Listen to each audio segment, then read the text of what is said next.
Buenas tardes, muchas gracias por haber venido a este acto. Queremos agradecer en primer lugar a la Casa de la Provincia por habernos acogido aquí y también a la Feria del Libro de Sevilla por haber acogido estos 5 libros, estos 3 libros que vamos a presentar aquí en la Casa de la Provincia, que promovemos y apoyamos estas publicaciones desde la Comunidad Gobierno de Andalucía. Como veis en el programa, hoy presentaremos de que laica pensar lo común.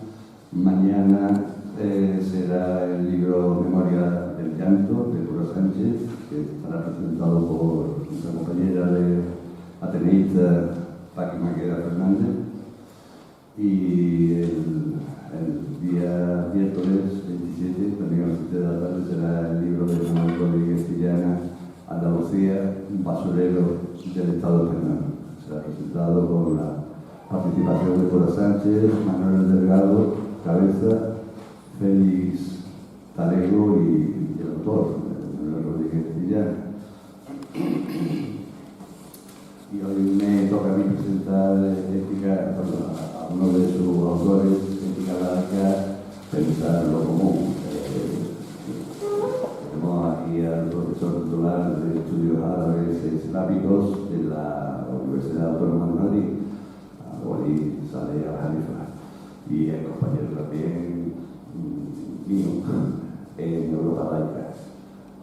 Walid Saleh Al-Jalifa nació en Irak, en la fronteriza ciudad de Mandali, destruida y abandonada por sus habitantes durante la guerra de Irán e Irak, la guerra de 1980-1988. Cursó en dicha ciudad sus estudios de primaria y secundaria. Se trasladó a Bagdad en 1968 para realizar sus estudios universitarios.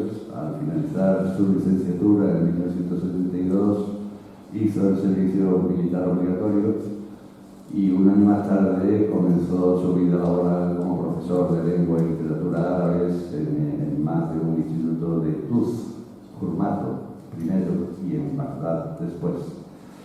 Por razones políticas se vio obligado a abandonar su país en 1978, instalándose en Marruecos y trabajando en calidad de profesor en el magisterio de El Rachidia durante 5 años y un año también en Casablanca. Un nuevo exilio lo trajo a España en 1984. En Madrid se dedicó a trabajar como corresponsal de Al-Sharq Al-Wasat, un periódico árabe que se publica en Londres y prepara el doctorado. Consiguió el título de doctor de la Universidad Autónoma de Madrid en 1990. En 1991 se trasladó a Valencia para trabajar como profesor de lengua árabe en la Escuela Oficial de Idiomas. En la Universidad de esta ciudad, de Valencia, se licenció de Hispánicas.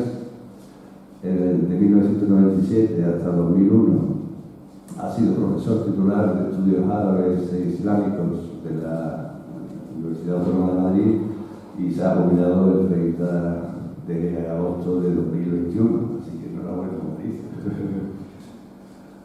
Impartió cursos de lengua y literatura árabes y de temas sociopolíticos del mundo árabe en diferentes universidades, como la Universidad Nacional 3 de Febrero de Buenos Aires y la UNAM de México. En 2014 tuvo una estancia como profesor visitante en la Universidad de Cornell, en Ítaca, Estados Unidos, en el departamento de Near Eastern Studies, es decir, estudios de Próximo Oriente. Durante varios años acompañó al equipo formado por profesores de historia antigua y arqueólogos de la UAM en sus excavaciones en el Emirato de Sharjah, en los Emiratos Árabes Unidos, para realizar unos estudios de carácter social y antropológico relativo a la población que vivía en el nacimiento de Al-Madam, en el citado Emirato. Ha traducido varias obras literarias del árabe al español y viceversa. Entre sus traducciones al árabe se encuentran 2 obras de García Márquez, 12 cuentos peregrinos y Desamor y otros demonios, publicada por la editorial Dar al-Shuruk, Amán, 1992 y 1995, respectivamente. Asimismo, ha traducido en colaboración con otros arabistas obras del árabe, entre ellas La cabeza de Yavir, que es una obra de teatro, Pretextos, en Valencia, 1992, El Mamarracho, también una obra de teatro, del Centro de Teatro, en 1992 también, Las Masajas del Ciego de Tudela, Gobierno de Navarra, Departamento de Educación y Cultura, en 2001, y El Diván del Ciego de Tudela, Centro Cultural Castel Ruiz, Tudela, en 2012. Es autor de una quincena de libros, entre ellos varios manuales de enseñanza del árabe para hispanoparlantes, además de siglo y medio de teatro árabe, editado por la Universidad Autónoma de Madrid en 2000, El ala radical del Islam, El Islam político, realidad y ficción, editado por Siglo XXI en 2007, Amor, sexualidad y matrimonio en el Islam, editado por Ediciones del Oriente y del Mediterráneo en 2010, Libre Pensamiento e Islam, editado por la editorial Tirant en 2016, y El Islam político, Génesis y Evolución, editado por la Universidad Autónoma de México, la UNAM de México en 2019. Es colaborador habitual de los medios de comunicación de España y del mundo árabe, y tiene una biografía literariamente parece ser muy interesante, puesto que el autor canario ya fallecido, Antonio Lozano González, escribió en 2006 una novela titulada Las cenizas de Bagdad, basada en la vida de Walid Saleh al-Jalifa. La novela ganó en aquellos años el premio de novela Benito Pérez Galdós. Y bueno, ya con esto cedo la palabra a nuestro invitado.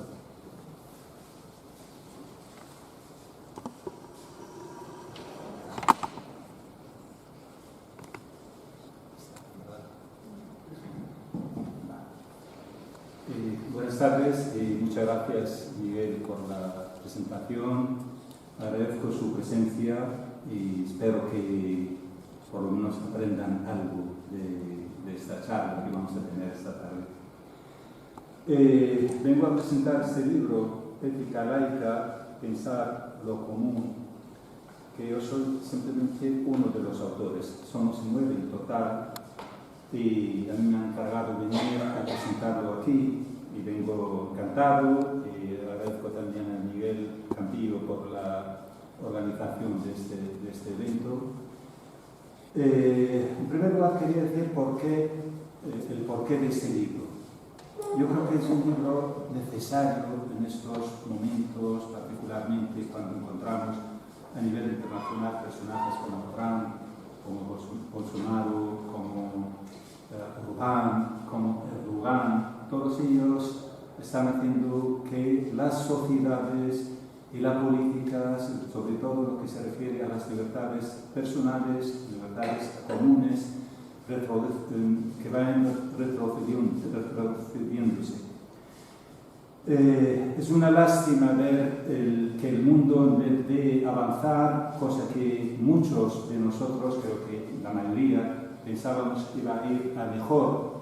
Nosotros, lo mismo, cuando era joven, pensaba que aquello que estábamos viviendo cada vez iba a estar mejor, el futuro era, digamos, tenemos esperanza de que las circunstancias de las libertades, los derechos humanos, etc., se mejoraran, pero lamentablemente lo que estamos viendo a nivel internacional en muchos lugares que están al revés, yendo al contrario de lo que deseábamos. Como decía, el libro se ha pensado, digamos, sacarlo a la luz en la ocasión de los 20 años o aniversario de 20 años de Europa laica.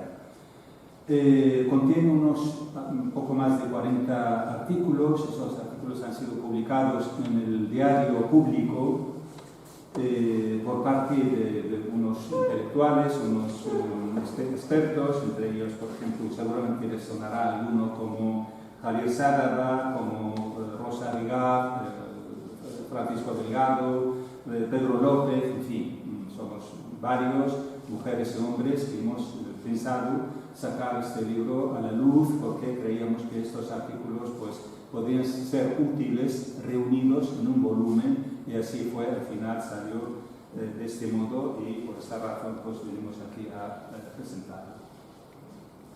Primero, ¿qué es el laicismo? Es decir, en defensa del laicismo, muchas personas o mucha gente puede confundirlo con otros términos, con otros conceptos. El laicismo, en principio, es un principio que reclama, que pretende una separación entre Estado y religión, entre la sociedad civil y la sociedad religiosa. Es decir, no es como piensan algunos o quieren enmarcarlo dentro de una actitud agresiva, contraria a la religión. Simplemente la religión tiene que estar ubicada en su ámbito normal, natural, que es la casa, el templo, la mezquita o la iglesia. No más, es decir, que esté fuera de lo que es el ámbito público, la esfera pública, porque la experiencia nos ha enseñado que realmente cuando la religión se mezcla con la política o la política con la religión, pues se dañan ambas, tanto la religión como la política. Entonces, eso para partir, para empezar, tenemos que hacer hincapié en este tema. Parece ser que, o por lo menos cualquier observador puede ver en nuestro tiempo, que existe una especie de contradicción entre dos ámbitos. En el ámbito político, en el ámbito de la esfera pública, encontramos que, lamentablemente, como decía antes, las cosas están yendo en muchos lugares, yendo a peor. He nombrado algunos personajes, algunas personalidades, como es el caso de Trump o como es el caso de Orbán en Polonia, pero también en el mundo árabe islámico. Es decir, Erdogan siendo Turquía un país que durante mucho tiempo muchos de los países árabes musulmanes querían que fuera el modelo a seguir, porque desde 1924, 1928, Kemal Atatürk, el padre de la Turquía moderna, instaló un Estado, un gobierno, un sistema laico, alejado totalmente de todos los ámbitos religiosos. Esto dio buenos resultados a nivel del mundo árabe-islámico, pero estamos viendo un personaje como Erdogan, que es un islamista y parte de unos principios de la religión, del Islam, pues lo que está haciendo fundamentalmente es hacer que sea todo lo contrario de lo que deseaban sus sociedades o las sociedades árabes islámicas, porque no hace más que poner en marcha leyes y normas que limitan, que hacen que tanto la propia sociedad como individuos o como colectivos pues pierdan los derechos que habían conseguido, especialmente la mujer, las minorías, etc. Entonces, todas esas leyes pues restan libertades y restan derechos. Y esto lamentablemente lo estamos encontrando en muchos lugares, como decía, en el mundo occidental, pero también especialmente en los países de mayoría musulmana, países árabes, etc.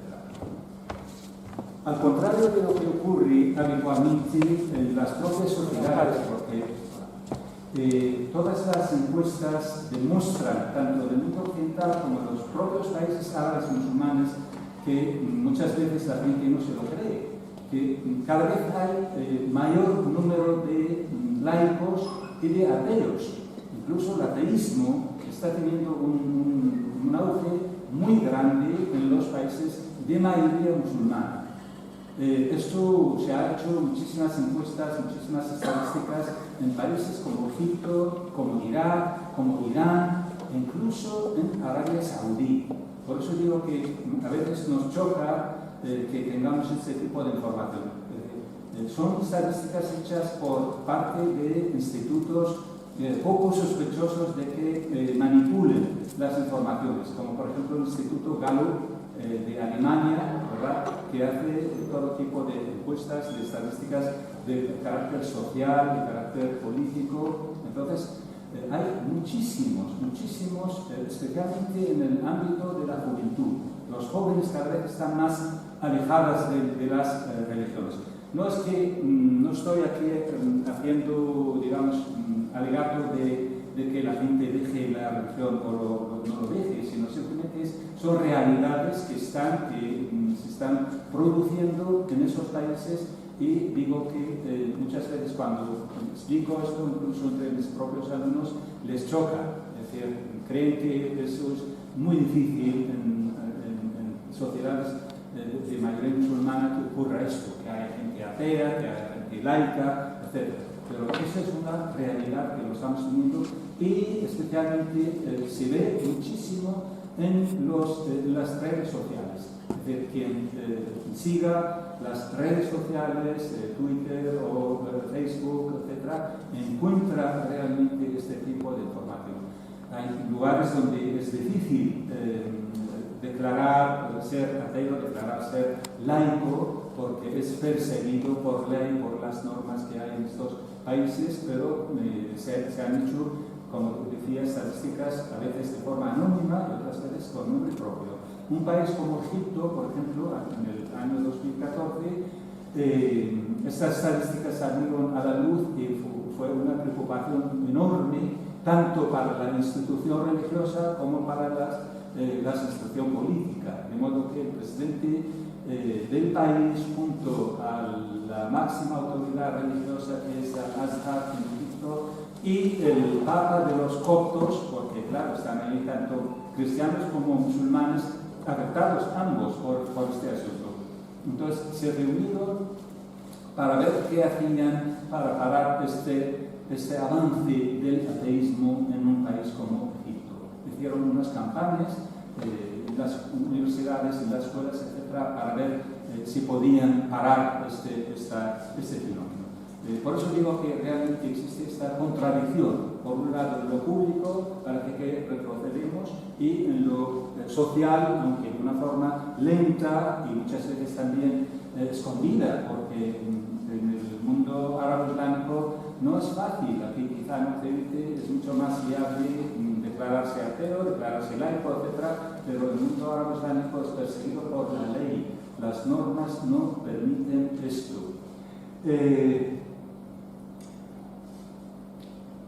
El retroceso también público, como decía, no solamente a nivel alto, nivel político, sino también lo estamos viendo en la enseñanza.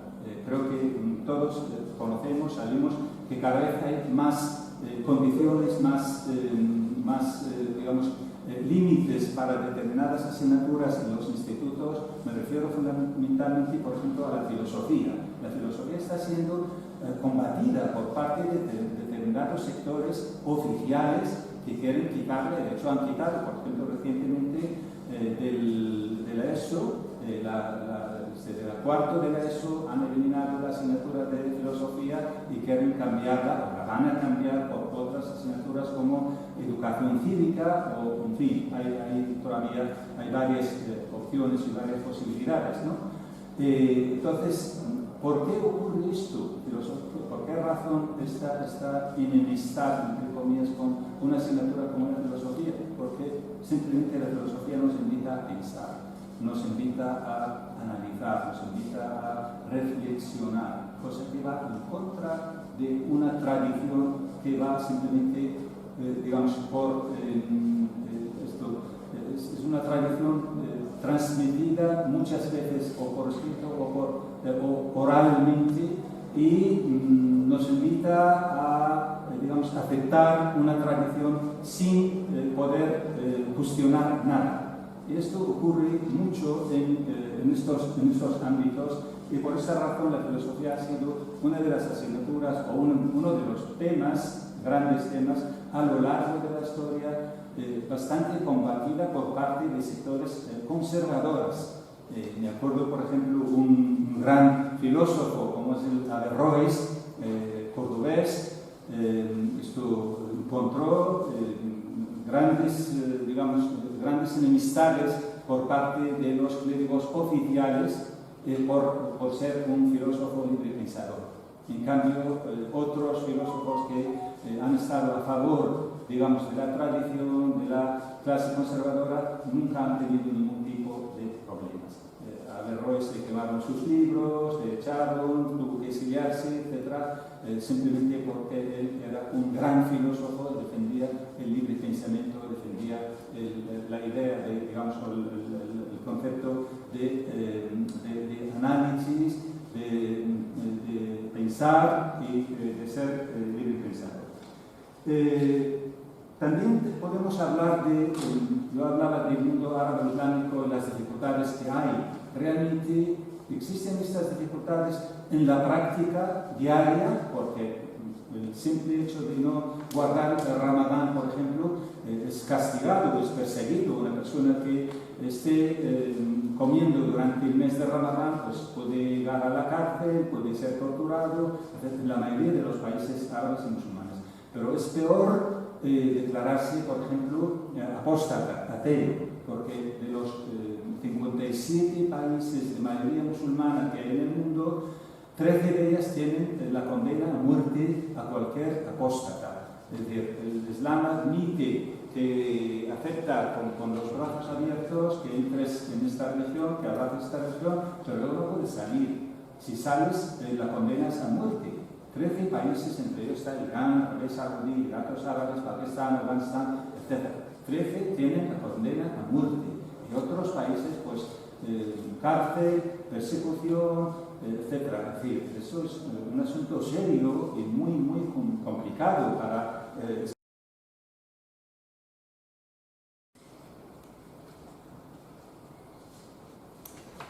Buenas tardes. Muchas gracias por haber venido a este acto. Queremos agradecer en primer lugar a la Casa de la Provincia por habernos acogido aquí y también a la Feria del Libro de Sevilla por haber acogido estos 5 libros, estos 3 libros que vamos a presentar aquí en la Casa de la Provincia, que promovemos y apoyamos estas publicaciones desde la Región de Andalucía. Como veis en el programa, hoy presentaremos de que hay que pensar lo común. Mañana será el libro Memoria del Llanto, de Pura Sánchez, que estará presentado por nuestra compañera de ateneísta, Paqui Maqueda Fernández. Y el día miércoles 27, también a las 7 de la tarde, será el libro de Manuel Rodríguez Sillana, Andalucía, un basurero del Estado español. Será presentado con la participación de Pura Sánchez, Manuel Delgado, Cabeza, Félix Talego y el autor, Manuel Rodríguez Sillana. Y hoy me toca a mí presentar a uno de sus autores, Ética Laica, Pensar lo Común. Tenemos aquí al profesor titular de Estudios Árabes e Islámicos de la Universidad Autónoma de Madrid, Walid Saleh Al-Jalifa, y el compañero también mío en Europa Laica. Walid Saleh Al-Jalifa nació en Irak, en la fronteriza ciudad de Mandali, destruida y abandonada por sus habitantes durante la guerra de Irán e Irak, la guerra de 1980-1988. Cursó en dicha ciudad sus estudios de primaria y secundaria, se trasladó a Bagdad en 1968 para realizar sus estudios universitarios. Al finalizar su licenciatura en 1972, hizo el servicio militar obligatorio y un año más tarde comenzó su vida laboral como profesor de lengua y literatura árabes en más de un instituto de Tuz, Jurmato primero y en Bagdad después. Por razones políticas se vio obligado a abandonar su país en 1978, instalándose en Marruecos y trabajando en calidad de profesor en el magisterio de Errachidia durante 5 años y 1 año también en Casablanca.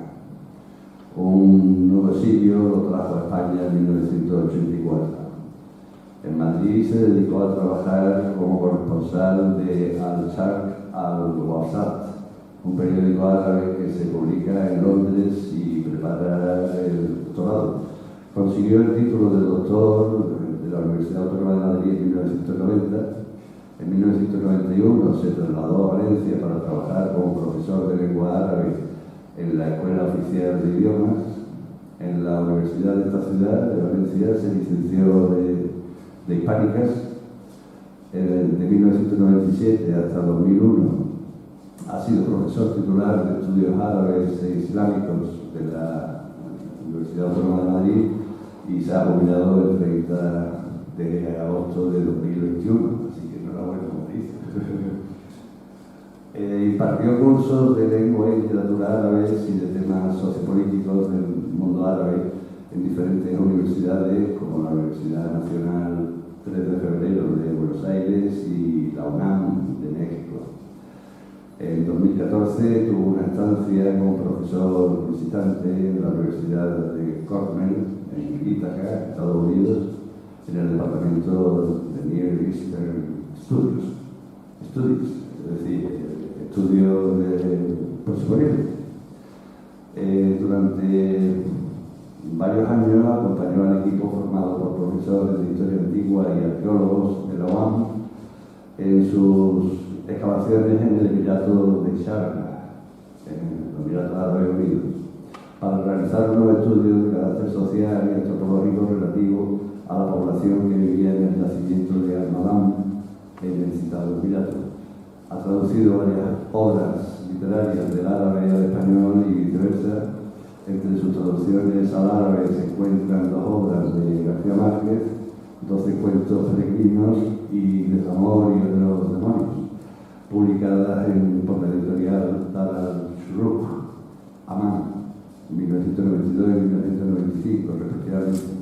Asimismo, ha traducido, en colaboración con otros arabistas, obras del árabe, entre ellas La cabeza de Yavir, que es una obra de teatro, Pretextos, en Valencia, 1992, El Mamarracho, también una obra de teatro, del Centro de Teatro, en 1992 también, Las Masajas del Ciego de Tudela, Gobierno de Navarra, Departamento de Educación y Cultura, en 2001, y El Diván del Ciego de Tudela, Centro Cultural Castel Ruiz, Tudela, en 2012.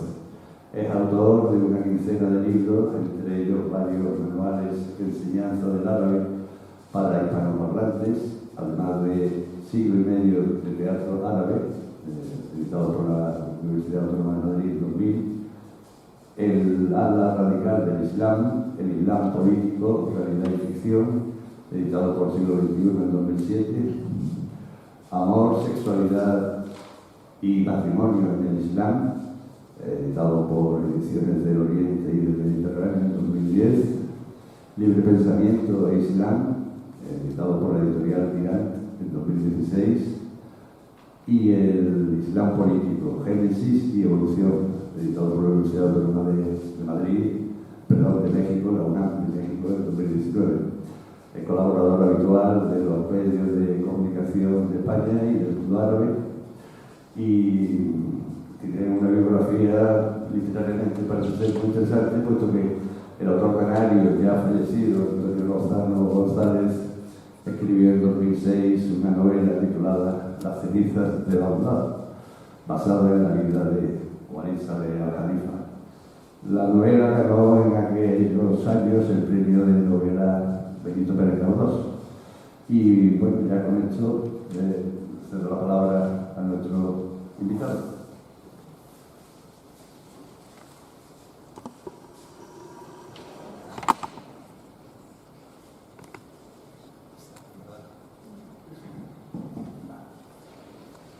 Buenas tardes y muchas gracias, Miguel, por la presentación.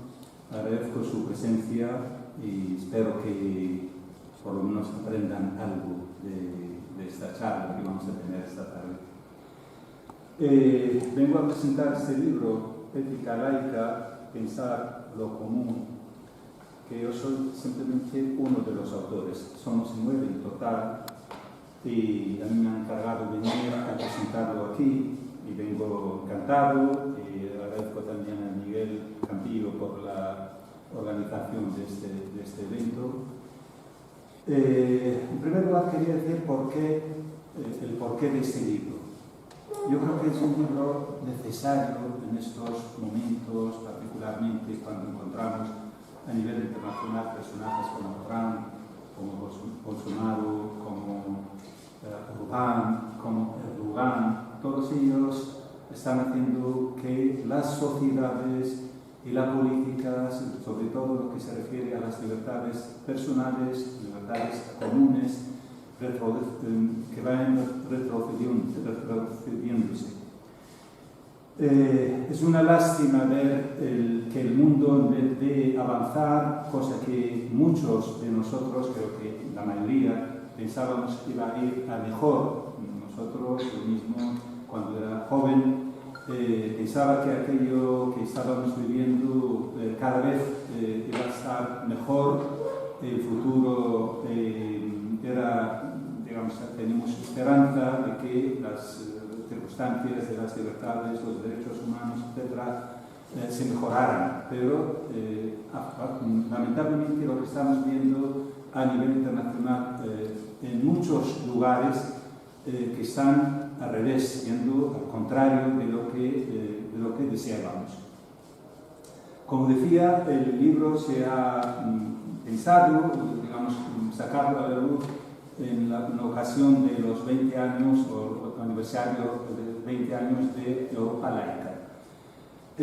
Contiene un poco más de 40 artículos. Esos artículos han sido publicados en el diario público por parte de unos intelectuales, unos expertos, entre ellos, por ejemplo, seguramente les sonará alguno como Javier Sádaga, como Rosa Rigaz, Francisco Delgado, Pedro López, en fin, somos varios, mujeres y hombres, que hemos pensado sacar este libro a la luz porque creíamos que estos artículos pues, podrían ser útiles reunidos en un volumen y así fue, al final salió de este modo y por esta razón pues venimos aquí a presentarlo. Primero, ¿qué es el laicismo? Es decir, en defensa del laicismo, muchas personas o mucha gente puede confundirlo con otros términos, con otros conceptos. El laicismo, en principio, es un principio que reclama, que pretende una separación entre Estado y religión, entre la sociedad civil y la sociedad religiosa. Es decir, no es como piensan algunos o quieren enmarcarlo dentro de una actitud agresiva, contraria a la religión. Simplemente la religión tiene que estar ubicada en su ámbito normal, natural, que es la casa, el templo, la mezquita o la iglesia. No más, es decir, que esté fuera de lo que es el ámbito público, la esfera pública, porque la experiencia nos ha enseñado que realmente cuando la religión se mezcla con la política o la política con la religión, pues se dañan ambas, tanto la religión como la política. Entonces, eso para partir, para empezar, tenemos que hacer hincapié en este tema. Parece ser que, o por lo menos cualquier observador puede ver en nuestro tiempo, que existe una especie de contradicción entre dos ámbitos. En el ámbito político, en el ámbito de la esfera pública, encontramos que, lamentablemente, como decía antes, las cosas están yendo en muchos lugares, yendo a peor. Y he nombrado algunos personajes, algunas personalidades, como es el caso de Trump o como es el caso de Orbán en Polonia, pero también en el mundo árabe islámico. Es decir, Erdogan, siendo Turquía un país que durante mucho tiempo muchos de los países árabes musulmanes querían que fuera el modelo a seguir, porque desde 1924, 1928, Kemal Atatürk, el padre de la Turquía instaló un Estado, un gobierno, un sistema laico, alejado totalmente de todos los ámbitos religiosos. Esto dio buenos resultados a nivel del mundo árabe-islámico, pero estamos viendo un personaje como Erdogan, que es un islamista y parte de unos principios de la religión, del Islam, pues lo que está haciendo fundamentalmente es hacer que sea todo lo contrario de lo que deseaban sus sociedades o las sociedades árabes islámicas, porque no hace más que poner en marcha leyes y normas que limitan, que hacen que tanto la propia sociedad como individuos o como colectivos pues pierdan los derechos que habían conseguido, especialmente la mujer, las minorías, etc. Entonces, todas esas leyes pues restan libertades y restan derechos. Y esto lamentablemente lo estamos encontrando en muchos lugares, como decía, en el mundo occidental, pero también especialmente en los países de mayoría musulmana, países árabes, etc. Al contrario de lo que ocurre habitualmente en las propias sociedades, porque todas las encuestas demuestran, tanto del mundo occidental como de los propios países árabes musulmanes, que muchas veces la gente no se lo cree, que cada vez hay mayor número de laicos y de ateos. Incluso el ateísmo está teniendo un auge muy grande en los países de mayoría musulmana. Esto se ha hecho muchísimas encuestas, muchísimas estadísticas en países como Egipto, como Irak, como Irán, e incluso en Arabia Saudí. Por eso digo que a veces nos choca que tengamos este tipo de información. Son estadísticas hechas por parte de institutos poco sospechosos de que manipulen las informaciones, como por ejemplo el Instituto Gallup de Alemania, ¿verdad?, que hace todo tipo de encuestas, de estadísticas de carácter social, de carácter político. Entonces, hay muchísimos, especialmente en el ámbito de la juventud. Los jóvenes cada vez están más alejadas de las religiones. No es que no estoy aquí haciendo, digamos, alegato de que la gente deje la religión o no lo deje, sino simplemente son realidades que se están produciendo en esos países. Y digo que muchas veces cuando explico esto, incluso entre mis propios alumnos, les choca. Es decir, creen que eso es muy difícil en sociedades de mayoría musulmana que ocurra esto, que haya gente atea, que haya gente laica, etc. Pero esa es una realidad que lo estamos teniendo y especialmente se ve muchísimo en las redes sociales. Es decir, quien siga las redes sociales, Twitter o Facebook, etc., encuentra realmente este tipo de información. Hay lugares donde es difícil declarar ser ateo, declarar ser laico, porque es perseguido por ley, por las normas que hay en estos países, pero se han hecho, como decía, estadísticas a veces de forma anónima y otras veces con nombre propio. Un país como Egipto, por ejemplo, en el año 2014, estas estadísticas salieron a la luz y fue una preocupación enorme, tanto para la institución religiosa como para la institución política. De modo que el presidente del país, junto a la máxima autoridad religiosa que es Al-Azhar en Egipto, y el Papa de los coptos, porque claro, están ahí tanto cristianos como musulmanes, afectados ambos por este asunto. Entonces se reunieron para ver qué hacían para parar este avance del ateísmo en un país como Egipto. Hicieron unas campañas en las universidades, en las escuelas, etc., para ver si podían parar este fenómeno. Por eso digo que realmente existe esta contradicción, por un lado en lo público, para que retrocedemos, y en lo social, aunque de una forma lenta y muchas veces también escondida, porque en el mundo árabe-islámico no es fácil. Aquí quizá en Occidente es mucho más viable declararse ateo, declararse laico, etc. Pero el mundo árabe islámico es perseguido por la ley. Las normas no permiten esto. El retroceso también público, como decía, no solamente a nivel alto, nivel político, sino también lo estamos viendo en la enseñanza. Creo que todos conocemos, sabemos que cada vez hay más condiciones, más digamos, límites para determinadas asignaturas en los institutos. Me refiero fundamentalmente, por ejemplo, a la filosofía. La filosofía está siendo combatida por parte de determinados sectores oficiales que quieren quitarle, de hecho han quitado, por ejemplo, recientemente de la ESO, de la cuarto de la ESO, han eliminado la asignatura de filosofía y quieren cambiarla, o la van a cambiar por otras asignaturas como educación cívica, o en fin, todavía hay varias opciones y varias posibilidades, ¿no? Entonces, ¿por qué ocurre esto?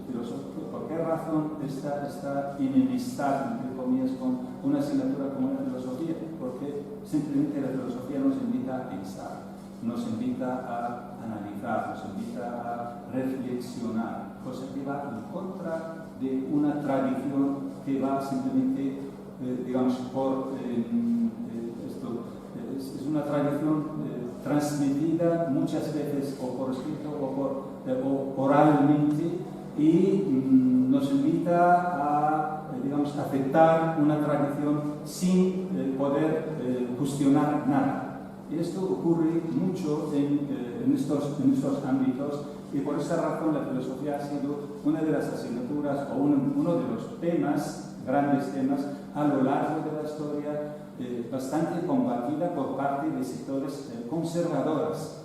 Me acuerdo, por ejemplo, un gran filósofo como es el Averroes, cordobés, encontró grandes enemistades por parte de los clérigos oficiales por ser un filósofo libre pensador. En cambio, otros filósofos que han estado a favor, digamos, de la tradición, de la clase conservadora, nunca han tenido ningún tipo de problemas. A Averroes se quemaron sus libros, se echaron, tuvo que exiliarse, etc., simplemente porque él era un gran filósofo, defendía el libre pensamiento, defendía la idea de, digamos, el concepto de análisis, de pensar y de ser libre pensador. También podemos hablar yo hablaba del mundo árabe islámico y las dificultades que hay. Realmente existen estas dificultades en la práctica diaria, porque el simple hecho de no guardar el Ramadán, por ejemplo, es castigado, es perseguido. Una persona que esté comiendo durante el mes de Ramadán, pues puede llegar a la cárcel, puede ser torturado, en la mayoría de los países árabes y musulmanes. Pero es peor declararse, por ejemplo, apóstata, ateo, porque de los 57 países de mayoría musulmana que hay en el mundo, 13 de ellas tienen la condena a muerte a cualquier apóstata. Es decir, el Islam admite, que acepta con los brazos abiertos que entres en esta religión, que abraces esta religión, pero luego no puedes salir. Si sales, la condena es a muerte. 13 países, entre ellos está Irán, Arabia Saudí, Emiratos Árabes, Pakistán, Afganistán, etc. 13 tienen la condena a muerte. Y otros países, pues, cárcel, persecución, etc. Es decir, eso es un asunto serio y muy, muy complicado para mano de obra, porque necesitaba mano de obra en los años antes de la guerra con Irán, incluso durante algunos años de la guerra con Irán, los años 80, ¿no? Pero dictaduras terribles, pobreza, necesidad, falta de libertad, falta de derechos, todo esto empujó a la gente a salir a la calle protestando y dio lugar a la primavera árabe. ¿Qué ocurre? Esos gobiernos, tanto en Irak, Siria, Egipto, Norte de África, Argelia, Libia, se han dedicado durante muchísimo tiempo a combatir a todas aquellas fuerzas o partidos políticos de izquierdas y han fomentado incluso a partidos de derechas, partidos conservadores, grupos conservadores. Los únicos que no sufrieron tanto en esos países fueron justo los islamistas, los hermanos musulmanes. Por esta razón, cuando ocurre esto, sale Mubarak de su gobierno, Ben Ali en Túnez, el otro sale en Yemen, ¿quiénes son los que ocupan su lugar? Los islamistas. Es la gran desgracia que han sufrido estos países. Entonces ha habido un retroceso muy grande. Han habido dictaduras militares y han habido dictaduras religiosas, que una dictadura religiosa siempre es doble, porque junta la dictadura religiosa con la dictadura política, la dictadura militar. Siempre al final acaban siendo doble dictadura. Eso es lo que está pasando en estos países. Como en Egipto, por ejemplo, llegó Morsi, un año estuvo en el poder, el presidente del grupo de los hermanos musulmanes se hizo con el poder. Lo mismo en Túnez, Ghannouchi, que es un islamista que estuvo 20 años en Inglaterra, exiliado, volvió a Túnez, y los tunecinos es uno de los pocos países que realmente ha conseguido algo positivo después de la primavera árabe. En Túnez sí hay cierta apertura, derechos de la mujer, derechos de la sociedad, han metido en la constitución tunecina la libertad de la conciencia, cosa que está ausente totalmente en las constituciones del resto de los países árabes y musulmanes. Lo que decía antes, 13 países de los países de mayoría musulmana, la condena es a muerte a cualquier apóstata. En Túnez ya no es un delito. Puede decir uno, yo no soy musulmán, no creo del Islam, y no pasa nada, porque está en la Constitución el hecho de la libertad de conciencia. Entonces, de los pocos países. Pero ¿qué ocurrió con un islamista como Ghannouchi, por ejemplo, cuando llega a Túnez, después de 20 años de estar en Inglaterra? Le preguntan los periodistas en el aeropuerto, oiga, usted viene aquí, tiene interés en el poder, va a presentar algún islamista como candidato a presidente del gobierno. No, nosotros como islamistas no tenemos absolutamente ningún interés en el poder. Nosotros venimos a ayudar, a participar, pero no tenemos ningún interés. Y Túnez es un país turístico donde se vende alcohol en las cafeterías, las mujeres van a la playa en bikini. ¿Va a prohibir esto? No. Yo soy consciente de que Túnez necesita todo esto, necesita el turismo y no puede hacer. Bueno, las primeras elecciones que se hicieron en el 2011 y 2012 ganaron los islamistas. Presentó un candidato a la presidencia del gobierno, empezaron a prohibir a las mujeres ir a la playa, empezaron a prohibir la venta del alcohol en las cafeterías, todo lo que dijo que no iba a hacerlo, empezó a hacerlo. Afortunadamente, en las segundas elecciones ya le echaron los tunecinos, porque vieron que no aceptan. Túnez es una sociedad mucho más consciente en comparación con el resto de los países árabes musulmanes y realmente han perdido muchísimo poder. Están perdiendo cada vez más. En Marruecos, por ejemplo, los islamistas han perdido poder también recientemente. Ahora hay un liberal que dirige el gobierno en Marruecos, ¿no? Pero en conjunto podría decir yo que la primavera árabe ha sido una gran desgracia para el mundo árabe islámico, porque han ido a peor, es decir, han perdido todavía más derechos, más libertades, la corrupción se ha convertido en algo absolutamente normal, la pobreza ha llegado a un límite tremendo, el analfabetismo de los niños, las sociedades, es mucho mayor que antes, por ejemplo, y todo esto ha sido consecuencia negativa de lo que se conoce como primavera árabe. Sí. Yo quería saber su opinión sobre este libro que escribe Nasser Al-Rayyan, que se llama No es la religión estúpida.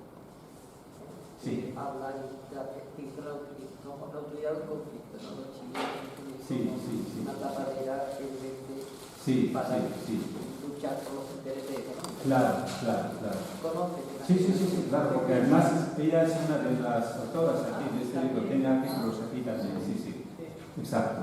Sí, estoy de acuerdo con ella porque realmente es la instrumentalización de la religión. Eso por un lado, pero por otro lado también muchas veces queremos embellecer un poco la cara de la religión. Eso lo hacen también compañeros, profesores, y muchas veces yo estoy, digamos, en lucha contra ese tipo de tesis y de análisis. Cuando queremos que, no, es que la religión no tiene la culpa. Sí tiene la culpa, porque tenemos que ir al fondo. Mirar qué hay en los textos. Cuando Daesh, el Estado Islámico, viene a decapitar a mucha gente, a los homosexuales les arroja de los altos de la montaña o de los edificios, esto porque hay textos, porque se ha practicado a lo largo de la historia, no es una cosa que hayan inventado estos. Muchos dicen, no, estos no tienen nada que ver con la religión. No tienen que ver, porque están practicando algo que está ahí, que han leído los textos y tienen textos. Yo en mi último libro que se ha publicado, que ha mencionado antes Miguel, por la Universidad de México, Universidad Autónoma de México, hablo de estos textos que están en lengua árabe y son manuales que usan estos grupos islamistas terroristas, que los conocen muy bien y siguen esto. Es decir, hay una cosa, tiene doble vertiente. Tenemos que saber, por un lado, la instrumentalización que se hace de la religión. Eso también existe, hay mucha gente por interés económico, político, etc., utiliza la religión en ese sentido. Pero por otro lado también tenemos que saber qué hay en la propia religión, qué nos dice la religión, porque parece ser que las religiones son maravillosas y han sido siempre así. No, tenemos que leer qué dice la Biblia, qué dice el Antiguo Testamento, qué dice el Corán, qué dice el Buda, qué dice el otro. De todo esto tenemos que leerlo y analizarlo a fondo y luego ver realmente en qué medida hay grupos y personas que quieren aplicar y practicar esto. Entonces son dos cosas que tenemos que conocer, digamos, cada una en su ámbito. No sé si he contestado. Sí, gracias. Y luego el tema del chiismo y sunismo, pues es verdad que ahora está muy manipulado, pero también ha habido enfrentamientos en determinados momentos de la historia. Ahora ha sido llevado a un extremo tremendo, ¿no? En un país como Irak, por ejemplo, o como el Líbano. El Líbano está en bancarrota en todos los sentidos por culpa de Hezbollah. Hezbollah es un partido político apoyado por Irán. Está recibiendo, además sale el secretario general de Hezbollah en el canal oficial de Hezbollah y dice que nosotros, que sepa la gente que nosotros, tanto nuestros sueldos, nuestras armas, etcétera, vienen de Irán. ¿Y a cambio de qué? ¿Irán qué sistema tiene? ¿Cuál es el sistema político iraní? Es un sistema absolutamente, digamos, religioso, basado en unos textos, en unos un pensamiento cerrado, oscuro, retrógrada, de corte medieval, y eso es lo que se hace. Y claro, hay una teoría que sacó a la luz Khomeini, se conoce como Wilayat al-Faqih, es decir, el gobierno del jurisconsulto. Solo admiten que la máxima autoridad del país, tanto religiosa como política, tiene que ser un clérigo. Cosa que están practicando, lo practicó Khomeini en su día y después a continuación hoy en día está Khamenei, que es la máxima autoridad religiosa en Irán, que es tanto desde el punto de vista político como desde el punto de vista religioso. Y eso es lo que quiere aplicar Hassan Nasrallah en el Líbano y ha llevado al país a la desgracia, porque resulta que Hezbollah es un Estado dentro de un Estado, tiene más armas y más ejército que el propio ejército libanés. Y ahora quieren, por ejemplo, investigar la explosión que hubo hace un año y pico en el puerto de Líbano. Ellos no aceptan, no quieren, porque están implicados, no aceptan el juez que está investigando este tema. Y de hecho salieron la semana pasada manifestándose y hubo un enfrentamiento entre los cristianos y los de Hezbollah y murieron 7 personas. Entonces, estamos ante esta situación y ante estas dos, digamos, vertientes de la es un tema muy interesante porque realmente yo lo sufro personalmente por mis estudios, por mis trabajos, porque muchas veces me veo enfrentado a otras personas que siempre quieren dar una imagen positiva de la religión, las religiones en general. Es decir, echar la culpa a los exégetas, a los que practican esta religión y nunca a la propia religión, nunca a los textos, nunca. No es así, no debería ser así. Que un académico, un investigador que sea, digamos, objetivo, tiene que ir al fondo de las cosas. Cuando hablamos del Corán, pues tenéis que buscar en el Corán qué leyes hay relativas a la mujer, por ejemplo, y en qué condiciones están, por ejemplo, o las leyes que invitan a matar a los enemigos, ¿no? Pues hay que sacarlo a la luz, hay que verlo. Y lo mismo que existen también en el Antiguo Testamento, en el Nuevo Testamento, en la Biblia, existen este tipo de textos. No tiene que darnos miedo a llegar a ellos, explicarlo, sacarlo a la luz y decir, mira, eso es lo que hay, porque hay grupos, como he dicho antes, que siguen estas normas y estas circunstancias. He puesto los ejemplos de Daesh, cuando asesinan, cuando arrojan a los homosexuales de lo más alto, etc., porque existe en una determinada escuela jurídica del Islam que ha sido practicada y recomienda este tipo de actitudes. O el tema de la apostasía. Ser apóstata, pues está a lo largo y ancho del Islam, ha habido esto desde el comienzo del Islam.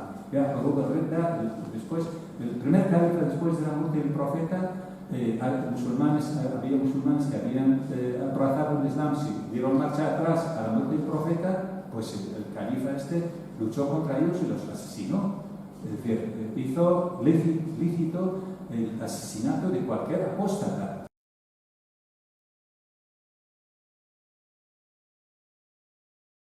Expresarse de una forma abierta, explícita en cuanto a la creencia o a la religión. Un organismo que reúne todos esos países, que son 57, es la unión de los países islámicos, que fue fundada en el año 1969 a raíz del ataque que sufrió la mezquita Al-Aqsa en Jerusalén. Tienen su propia declaración de los derechos humanos del Islam. Es decir, no aceptan la Declaración Universal de los Derechos Humanos, no, porque ellos tienen su propia declaración de derechos humanos del Islam, en el Islam. Y entre otras cosas, por ejemplo, la primera cláusula, ¿qué es lo que dice? Dice que todos los seres humanos somos siervos de Dios. Entonces ahí ha limitado totalmente el que no acepta ser siervo de Dios, entonces está fuera, totalmente fuera del ámbito de esos derechos y de las libertades que supuestamente va a ofrecer esta declaración. Entre otras cosas, por ejemplo, la situación de la mujer. Aparece que el hombre es cabeza de familia, es el encargado de la economía, de tal, y la mujer es pendiente o dependiente del marido, ¿no? Ese tipo, por ejemplo, que todavía lo tenemos hoy en día, no admiten lo que es la Declaración Universal de los Derechos Humanos, algo que es absurdo en estos tiempos, a estas alturas, ¿verdad?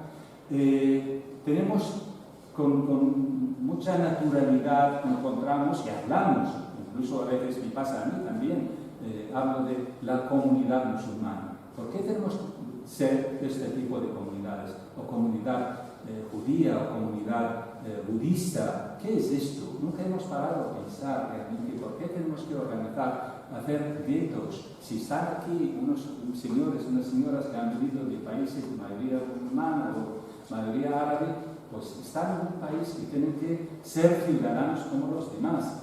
Y todo lo que se refiere a su religión, a sus creencias, eso para casa, para su mezquita, para su templo, ante el Estado no tiene que demostrar su religión. Además va en contra realmente.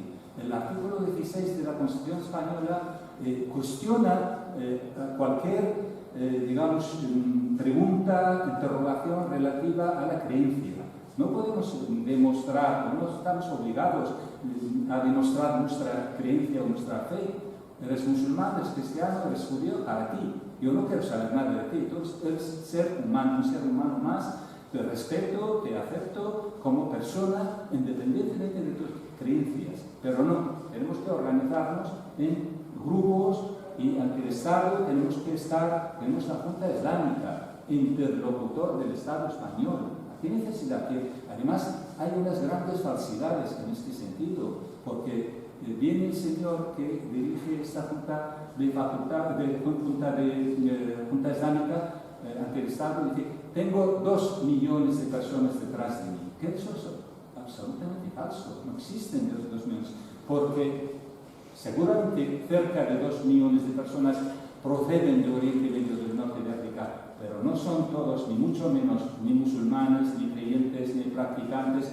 Muchos de ellos no tienen nada que ver con la religión, ni van a la mezquita, ni se acuerdan de la Junta Islámica, ni nada de esto. Entonces, claro, el Estado español les da dinero, cabe para todos.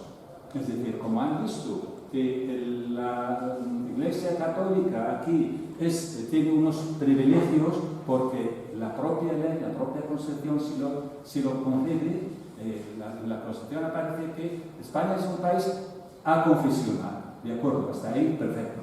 Pero la Iglesia Católica tiene unos privilegios porque las instituciones públicas tienen que, digamos, facilitarle a la Iglesia ciertos aspectos. Y claro, ahí entra ya, como sabemos, el no pagar el IVA, el tener una casita en la declaración de la renta, reciben dinero del Estado, etc. Y los demás, los organizamos en comunidades, pues reclaman lo mismo. Eso es lo que están haciendo. Entonces, la Junta Islámica, o la comunidad judía, la comunidad budista, pues todos ellos están recibiendo dinero del Estado español y lo mismo de otros países también. Es decir, Francia, que ha sido hasta ahora un país modélico en Europa en cuanto a la laicidad, está también dando marchas atrás. Cada vez están dando más privilegios a las escuelas concertadas, a los grupos, a los musulmanes, cada vez tienen más espacio público. Eso no tiene sentido. Es decir, no es lo que realmente creo que los principios de la República Francesa, en principio establecido. No es esto. Todo esto se está haciendo al revés, al contrario de lo que pensábamos muchos de nosotros. ¿Cuál es la consecuencia de un Estado confesional o un sistema confesional? Pues lamentablemente todos lo hemos visto y lo conocemos. Es decir, esta injerencia, la injerencia en los derechos, en las libertades, las mujeres tienen que de determinada forma comportándose, vistiéndose, etc. Las minorías no tienen los mismos derechos que tienen el resto de la mayoría de las confesiones. Y esto va en contra de cualquier constitución moderna. No debe ser aceptada de ninguna manera. Esta lucha entre los diferentes comunidades, es decir, es una lucha deshonesta. Yo conozco, especialmente en Madrid, en las grandes ciudades, estos grupos, es decir, como ven que la Iglesia Católica tiene determinados privilegios, entonces los demás quieren lo mismo. Y se luchan entre ellos, incluso entre los propios. Yo hablaba antes de la comunidad musulmana. Es que no existe una comunidad musulmana. Resulta que en España hay más de 400 comunidades musulmanas. Es decir, cada grupo, cada 4 personas se organiza, alquilan un bajo, una mezquita y se registran en la municipalidad como una comunidad musulmana. Y a veces son 5 personas, y todos ellos, o casi la mayoría de ellos, lo afirmaría que casi todos, buscan interés político, interés económico, porque esperan recibir alguna ayuda, algún dinero, algún terreno que les permita construir una mezquita. Pues ese es el interés fundamental que tienen. Sé que algunos son sinceros, creyentes, etc. Pero yo creo que muchos de ellos no lo son, sino buscan otros intereses y se juntan en este sentido. Y lo que hacen los musulmanes, los supuestos musulmanes, pues lo hacen también otras comunidades. Quizá no son tan numerosos como los musulmanes aquí en Europa y hacen exactamente la misma actitud. ¿Qué es lo que difunden realmente? Es decir, uno va a la mezquita o va a cualquier otro templo, pues lamentablemente lo que escuchamos son supersticiones, mitos basados en la historia antigua y todo esto yo creo que hace un daño tremendo a la mentalidad y al pensamiento, especialmente a los niños. Es decir, los niños les educamos de esta manera, metiéndoles en la cabeza este tipo de supersticiones y mitos, pues no sé qué educación estamos dándoles. Es terrible, tremendo para el futuro de los niños, ¿no? Como yo controlo más el mundo musulmán, pues voy a dar más ejemplos de este mundo porque realmente es el que trato, el que conozco y del que vengo también. Pero no soy ajeno a todo esto porque en mi infancia, en mi juventud, viví todo esto y sigo conociéndolo porque es el tema que trato en mis estudios, en mis trabajos. Ha sido algo tremendo en los países de mayoría musulmana. Digo siempre para países de mayoría musulmana porque nos olvidamos que existen otras minorías. Un país como Líbano, que es país árabe, hoy en día es de mayoría musulmana, pero hace 50 años no era de mayoría musulmana, era de mayoría cristiana. Y de hecho, el Líbano todavía tiene por obligación que el presidente sea cristiano, y lo es hoy en día, ¿no? Y el primer ministro tiene que ser musulmán suní y el jefe del parlamento musulmán chií. Pero claro, los musulmanes, como suelen tener más hijos, la procreación es mayor, han ido ganando terreno los cristianos. Antes los cristianos eran 60% frente a 40% y hoy en día justo al revés. Hay 60% de musulmanes en Líbano y 40% de cristianos, pero la tradición de que el presidente sigue siendo cristiano por norma, por ley, todavía sigue siendo así. Digo esto porque realmente el cambio, la transformación ha sido tremenda. En comparación con los años 50, 60 en esos países. Yo cuando estaba en la universidad no estoy en contra del uso del velo de ninguna manera, siempre y cuando sea por voluntad propia. En la universidad no encontrábamos ninguna mujer, casi ninguna mujer con velo. Esto fue en los años 70 cuando yo estaba en la Universidad de Bagdad. La inmensa mayoría de las chicas iban a la moda occidental, con minifalda, con ropa muy ceñida, sin pañuelos, sin ningún tipo con maquillaje y todo lo que querían. Eso es lo que viví yo. ¿Qué es lo que está pasando hoy en día, por ejemplo, en un país como Irak, como Siria, como Egipto? Todo lo contrario. Encontramos a muchas mujeres mayores de aquellos tiempos que viví yo, no llevan pañuelo, madres que no llevan pañuelo, que sus hijas sí. Es decir, ha habido un retroceso tremendo en ese sentido por la presión social y por la subida de grupos, partidos islamistas al poder. Es decir, lamentablemente esto ha sido también con el apoyo, con la ayuda de potencias internacionales. Estados Unidos, cuando invade un país que es Irak en el 2003, pretende, o por lo menos oficialmente Bush hijo, dice que vamos a llevar la democracia a este país. Pues ha llevado la desgracia en vez de la democracia. Una desgracia terrible, porque de hecho toda la sociedad ha sufrido, pero las mujeres más que ningún otro. Las mujeres han sido las grandes víctimas de esta sociedad. Hoy en día en Irak las mujeres habían luchado junto a los hombres a tener libertades dentro de lo que es la tradición religiosa y todo esto se ha perdido, lamentablemente.